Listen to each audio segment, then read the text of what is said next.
Not getting notifications on your iPhone's lock screen? That can be annoying, especially if you need alerts for apps like WhatsApp, Instagram, or iMessage. But don't worry, in this video, I'll show you how to fix this issue quickly and easily. So let's get started. Before you start, make sure to turn off Do Not Disturb mode. Turn off Low Power mode. Solution 1. Check lock screen notification settings. Open Settings. Scroll down. Tap Notifications. Tap Show Previews. Select Always. Go back. Select the app with missing notifications. This can be WhatsApp, Message, or Instagram. For me, I will select WhatsApp. Make sure to enable Allow Notifications. Ensure that lock screen is toggled on under Alerts.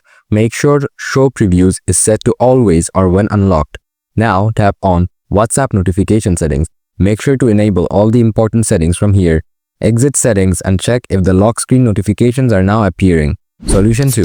Enable Background App Refresh. Open Setting. Tap General. Scroll down. Tap Background App Refresh. Tap Background App Refresh again. Select Wi-Fi and Cellular Data. Solution 3.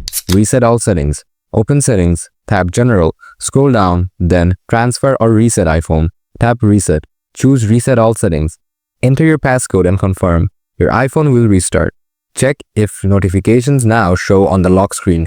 Just do these steps and your iPhone's lock screen notifications should be back. Let me know if it worked for you or if you need more help.